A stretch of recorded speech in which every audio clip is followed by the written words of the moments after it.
दोस्तों अब हम ऑटोड्राफ्ट के एक बहुत ही पावरफुल फीचर के बारे में जानेंगे जिसमें हम लोग किसी भी कैरेक्टर को हम लोग इंटरचेंज कर सकते हैं। तो जैसे फॉर एग्जांपल मैं सबसे पहले कैरेक्टर लेयर पे चले जाता हूँ। अब मैं चाहता हूँ कि ये जो लेडी है जिसने अभी साड़ी पहन रखी है अगले दिन वो इस तरीके के सलवार में जाएगी। ठीक है, तो मैं सबसे पहले क्या करता हूँ इसका इसका ये वाला कैरेक्टर सेलेक्ट कर लेता हूँ जिसमें मैं एडिट करूंगा। ठीक है, तो इस पे एडिट पे गए हम लोग और यहाँ पे आपको एक ऑप्शन मिलेगा कॉल्ड कस्टमाइजेशन। ठीक है, अब इस कस्टमाइजेशन में जाके मैं अगर इस कैरेक्टर को सेलेक्ट कर लेता हूँ तो देखिए क्या होता है मैजिक। तो यहाँ पे आपका उस कैरेक्टर का जो है अब ड्रेस जो है वो चेंज हो चुका है। तो वही कैरेक्टर जो साड़ी में थी अब वो एक सलवार वाले ड्रेस में आ जाएगी।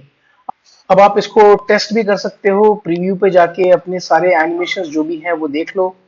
अ, वो सारे के सारे बिल्कुल परफेक्ट इस कैरेक्टर के ऊपर बैठ जाएंगे। राइट, तो इसी तरीके से हम लोग किसी भी कैरेक्टर के हेड को हम लोग रिप्लेस कर सकते हैं। अब ऐसा ही एक्सपेरिमेंट करते हैं मेल कैरेक्टर के ऊपर। फॉर एग्जांपल मेरे पास अभी ये कैरेक्टर है और ये दूसरा कैरेक्टर है। तो मैं चाहता हूं कि ये वाला कैरेक्टर जो है वो धोती कुर्ता पहने। तो ध्यान देना कि जो जिस कैरेक्टर में हम लोग बदलना चाहते हैं उस कैरेक्टर को हमको एडिट करना है। तो अगर मैं इस कैरेक्टर को एडिट करता हूँ, साइड को एडिट करता हूँ और जाके जैसे ही वो कस्टमाइजेशन का ऑप्शन अवेलेबल होता है मैं वो साधु वाले फेस को सेलेक्ट कर लूंगा। तो यहाँ पे कस्टमाइजेशन पे आए और इस हेड को मैंने सेलेक्ट कर लिया। तो देखिए ये अब वो हेड जो है वो रिप्लेस कर देगा। तो ध्यान देने वाली बात यह है कि हमेशा सोर्स और डेस्टिनेशन दो चीजों को अपने दिमाग में रखना है। जो भी आपका डेस्टिनेशन होगा उसको आपको कर देना है। और इसके पीछे आप ध्यान दीजिएगा हल्का सा यहाँ पे दिखने में आपको एक ग्रे स्केल का एक डिटेल दिखेगा।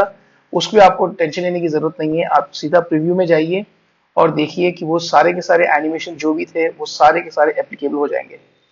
इस तरीके से आप ऑटोड्राफ्ट के 500 कैरेक्टर्स को इंटरचेंज करके आप लाखों की तादाद में आप कैरेक्टर्स बना पाओगे। और और अगर आपको इन कैरेक्टर्स को जो हेड रिप्लेस होने के बाद अगर आपको मॉडिफाई करना है तो यहाँ पे जो स्माइली वाला आइकॉन जो बना हुआ है उस पर क्लिक कीजिए और आप इस हेड को फिर मूव भी कर पाओगे इस तरीके से। ठीक है, आप इसको सेव कर लेना कैरेक्टर को तो ये आपकी लाइब्रेरी में सिर्फ आपकी लाइब्रेरी में दिखेगा। तो आप इस तरीके से बहुत सारे characters, unlimited number of characters बना पाओगे।